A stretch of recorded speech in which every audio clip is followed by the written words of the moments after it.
welcome to the O for 82 podcast, episode 6, Flashing Lights. My name is Tree Man. And I'm Elkman. Fantastic. Really quickly, after our summer hiatus, we are going to go over the Jazz offseason real quickly, the game that just really happened, and some expectations for the Utah Jazz team that we have. Then we'll single in on a couple of our biggest games that we're looking forward to, as well as problems that we might see arising for the Jazz. So getting a little bit picky. Yeah, and then we'll finish off with some NBA news and my usual signature random history segment. Alrighty, really quickly from the offseason, we're just going to go over some of the players that the Jazz got, but we should already know it's Bojan Bogdanovic, who did have an injury scare today, but he looks to be playing fine afterwards, so he should be doing good at this moment. And then the Jazz also got Mike Conley, who struggled through the game today, shooting 1 of 16, which was about 6%. And then who else did the Jazz get from free agency? Emmanuel Mudiay, who he came from was it the Knicks last year that he was on? Yeah, it was the Knicks, where they were to dumpster fire. They just let him do whatever he wanted. Yep, and he was starting over there, so now it's a big change of role like that, but it seems like he's in a very humble situation of just doing whatever, it takes, taking a minimum contract just to try to learn and come out better and invest in himself. So, yeah, you really like to see that. And then Ed Davis, the big man that's going to be taking Derek Favors' spot, holding down some defense. He had some great defense in the game today. Yeah, he had a funny little face where he lowered his lip and just shaking his head no whenever he just. I think he blocked Steven Adams or someone along those lines. Yeah, it was an impressive one. Not in my house. Yeah, it was a really, really good one. Yeah, those guys, some other random people, but until they do something noticeable, I don't think we'll really talk about them at all. So yeah, we'll skip four great additions, it would seem. For the most part. And then going to the actual, regular season game against the Thunder, I thought the Jazz looked pretty good. Conley obviously didn't have a very good game, but I think that overall he looked pretty comfortable doing his thing. His shots came in the rhythm of the offense. Very few of them were forced. And yeah, that was about overall what I saw from the Jazz's side of things. Yeah, it was, great to see the way that it went. You can be, of course, picky, or it's not even really picky, but criticize Conley for missing 15 shots and only making 1. But it just seemed pretty free-flowing and relaxed, like that wasn't really too big of a concern at all. Yeah, I was surprised by how good Mudiay played. I mean, his jump shot looks absolutely terrible. He has like a bit of a hitch to his shot. There's no arc on it, but he's pretty good at driving, which kind of shocked me. So. Yeah, it's weird to see him play a fair amount now, even though it's just one game. But since I've never really watched him play before, and I don't really know much about him at all. Yeah. But how do you think the Jazz will handle Dante coming back with him? Will they just try to have him fight for minutes? Will they have Dante go somewhere else? Or I think that I think that right off the bat, I could see them be half and half on the minutes possible. Just being competitive, and then it may be giving a little bit more back to Mudiay, but then adding more different position minutes for Donovan, so it kind of keeps Mudiay similar, but then like kind of just slowly easing in Dante. Yeah, well, like Mudiay looked good today, but I don't think he can keep it up. So I think Dante should be able to get a few more extra minutes going in there. Yeah, it'll be interesting to see against good other backup point guards how he fares. And then anything else from the game? Donovan looked fantastic. He was actually efficient, which was what we're looking for, but we'll see if he can pick it up. Picked up a bunch of his own rebounds, adding up to 12. Yeah, I really like seeing that. Yeah, he had his career high. It was a career high. He's had a double-double in the playoffs, I believe, with rebounds against the Thunder, but that was like 2 years ago. Oh, okay, cool. Yeah, I did not remember that. That's cool. I think it was game 1, but this isn't a history lesson on the Jazz. We're just going over the game today, so we'll keep proceeding on. And then, now let's move on to the Utah Jazz season expectations. Believe it or not, 56 wins and 26 losses. And then that will land them at the 3rd seed. At the 3rd seed in the Western Conference. And I know the Clippers were probably a team you have above them, but who's the other team? I just decided to take a bet on the Rockets being a working thing with their new project. Yeah. And then also kind of off question, how do you think the Jazz will be able to handle the Rockets this year in head-to-head matchups? I have later in the episode, I have them as one of the games to look forward to the most, because I think that this is after getting matched up with them, of course, so quickly in the playoffs, that this is like one of the more serious and frequent rivalries in the Western Conference, and one of the most relevant ones right now. Fantastic. We will get to that later when we get to our big game predictions or what to look forward to. But as for me, my predictions, I have the Jazz winning one more game at 57. But since the West is such a brutal conference, I think that'll be the 1 seed, fortunately. Yeah, possible no one Yeah. making 60. Yeah, it doesn't mean the Jazz will be the best team in the West. I feel like the Clippers will just be taking it easy and stuff like that, but we'll just see how the season progresses. Yeah. All right, I think that is the projections. And then, now a couple more quick questions. How many All-Stars will the Jazz have this season? Me personally, I think the Jazz will have one. Gobert or Mitchell will get snubbed, one of the two. I can't really predict one or the other because Gobert will have quite the story behind him. People feel sympathetic towards him Oh yeah. this season. But Donovan is the hot thing. He's the guy who's scoring the points, so I think he's more likely, even though Gobert deserves it more. I think Donovan will make it in instead of him. Yeah, it's kind of funny how it becomes like deciding the All Stars. How is the storyline going to be presented at that point? Like that's as much as anything about talking even about how good the players actually are. Mm-hmm. Is just what story is going to be propelling them. And yeah, I think that the story is going to propel a bunch of the voters into like going all in on the Jazz since they've been criticized for not having Rudy make it multiple times now. So yeah, I'm gonna say 2. I would love to see two. We will need two of them in 2023. We'll need them both there, and Joe Ingles. Yes. When it comes to it. And then the last time the All-Star game was here, that's when they won co-MVPs. Mhm. So yeah, we'll have to do that again. Yeah, we'll just have to just rewrite the script and just do it. Yes. Do it for the fans. Give the people what they want. All right, I do believe that's it. And then final question about the Jazz season expectations, Elkman. What do you think Donovan Mitchell's season is going to look like? How do you see it panning out from here on? I think it will be consistent in terms of production. It seemed like he was a fairly, even though it wasn't as efficient as people would hope for, he wasn't like dropping off really heavily and then surging back and forth a bunch. So I've seen consistency in his game, and I think he'll have 25.5 points per game, 5.5 rebounds, and 4.5 assists. 4.5 assists. So the points is up 1.8. The rebounds are up 1.3. The assists are up 0.4, and then he'd shoot 2% better on 3-point shots to 38.5.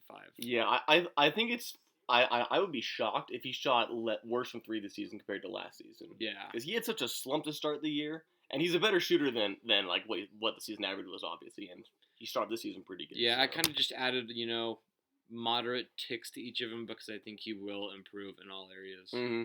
Me, I think his scoring will, like looking back at, I think he'll pass 26 points per game. Even though Bojan and Mike Conley came in, I think this is still clearly Donovan's offense to run. He's the one that's calling the shots. He's extremely confident. We could see that from the game earlier today.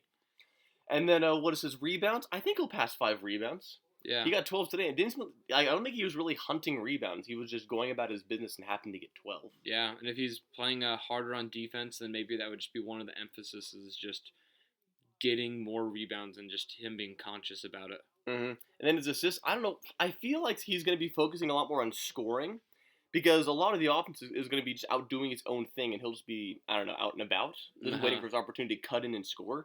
So I think his assists will be like 3.8, a little bit less than 4. I'd like it to stay above 4, just because 4 is a good number.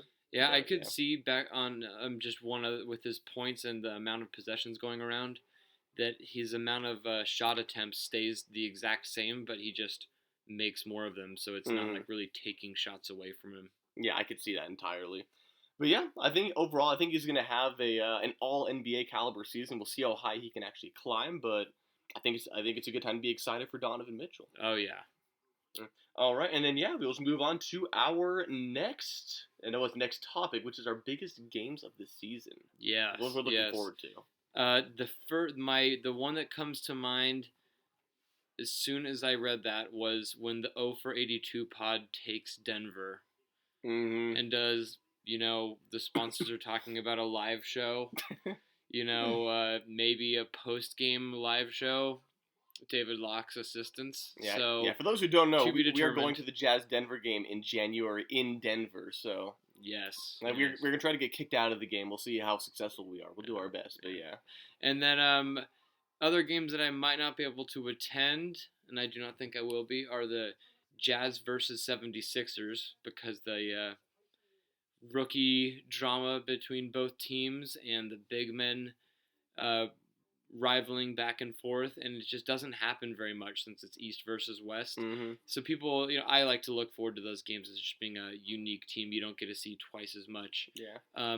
So I looked at that in the East, and then in the West, like I was saying earlier, Jazz versus Rockets with playing each other almost 10 times each season. I mean, last season it was 8, I know, but Yeah. 9 the season before, and just a little bit of stuff already there that all those games are going to be heated. I mean, they already have been. So.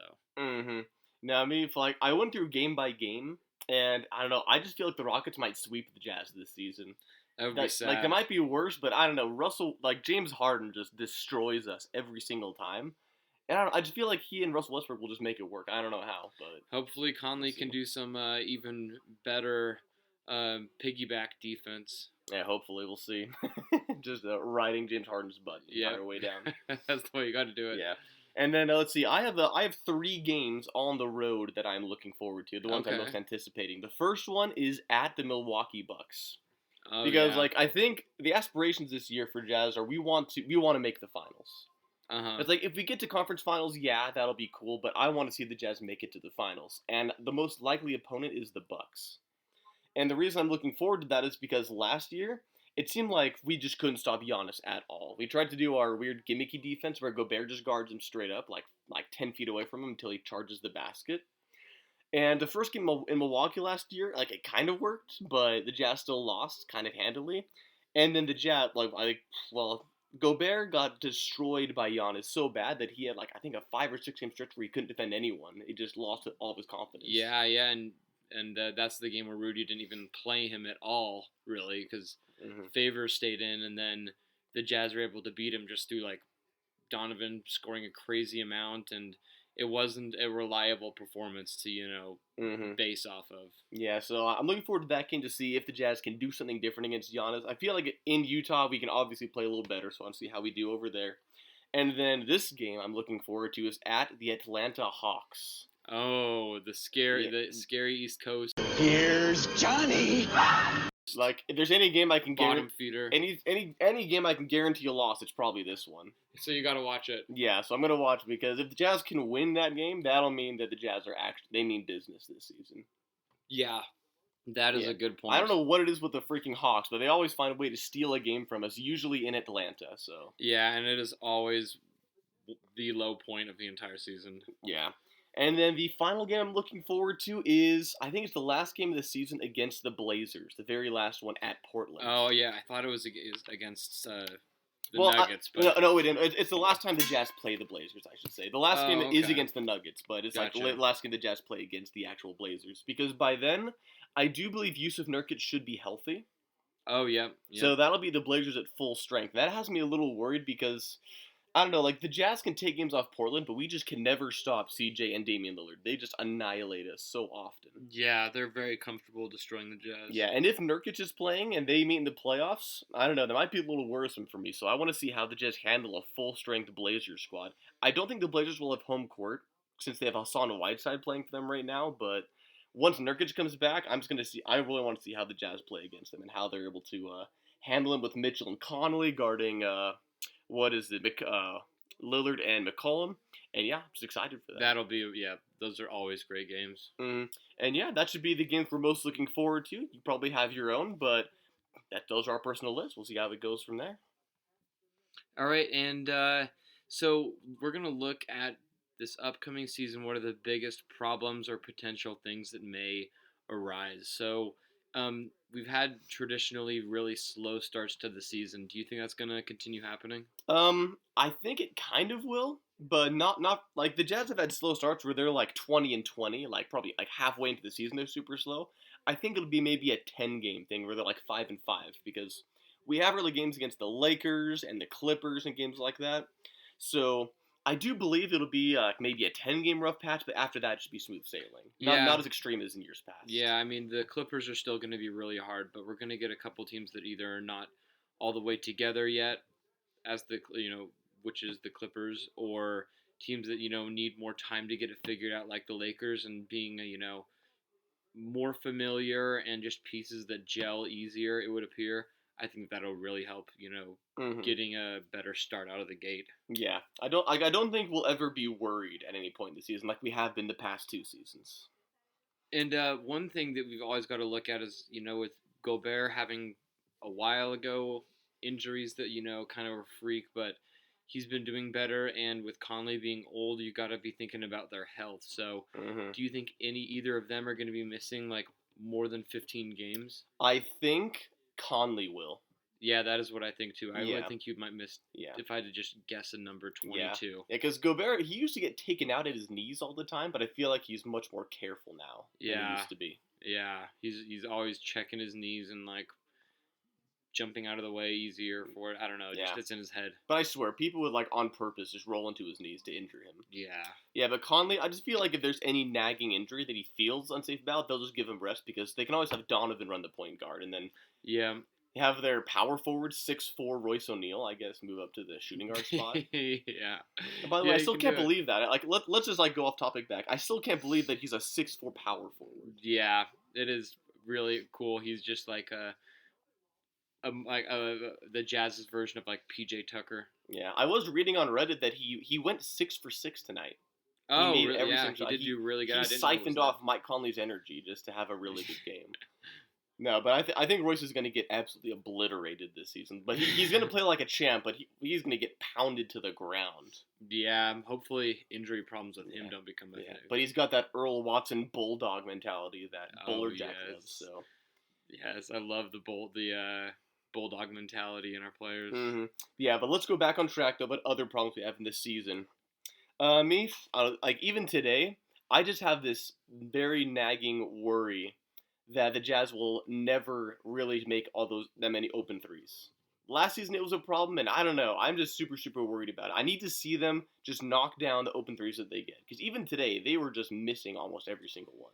Yeah, that is.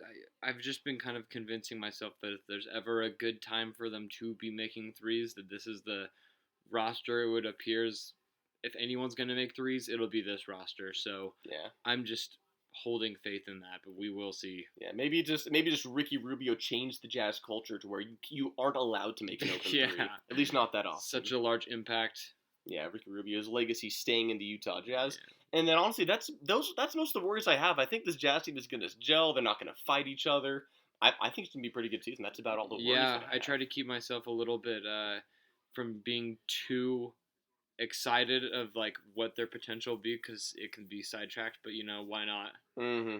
All right, I think that's about it for the problems we're looking for. Keep an eye out for them. Now, just some really quick NBA news. Zion Williamson has a torn meniscus and received surgery for it, so he should be out about 6 to 8 weeks. But Elkman, did you think the Pelicans were going to make the playoffs even with him? Well, I'll just say, even without this injury, I don't think that they would have made the playoffs, because I think he would have gotten injured another way.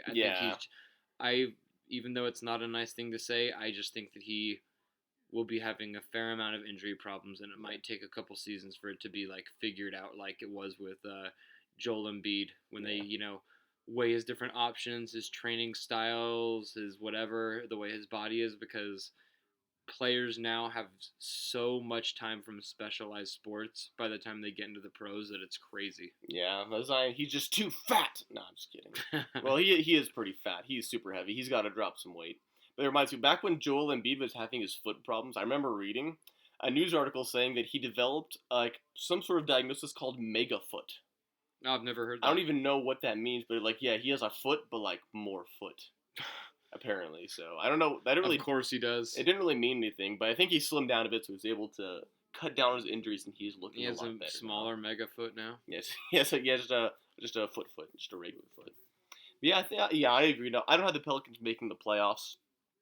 It'll still be fun to watch when he comes back, but I don't know. We'll just see how it goes. I think he'll be a decent player, but he has to drop like 20 pounds. Yeah, that has minimum. definitely been the largest, luckily news since China. Mm-hmm.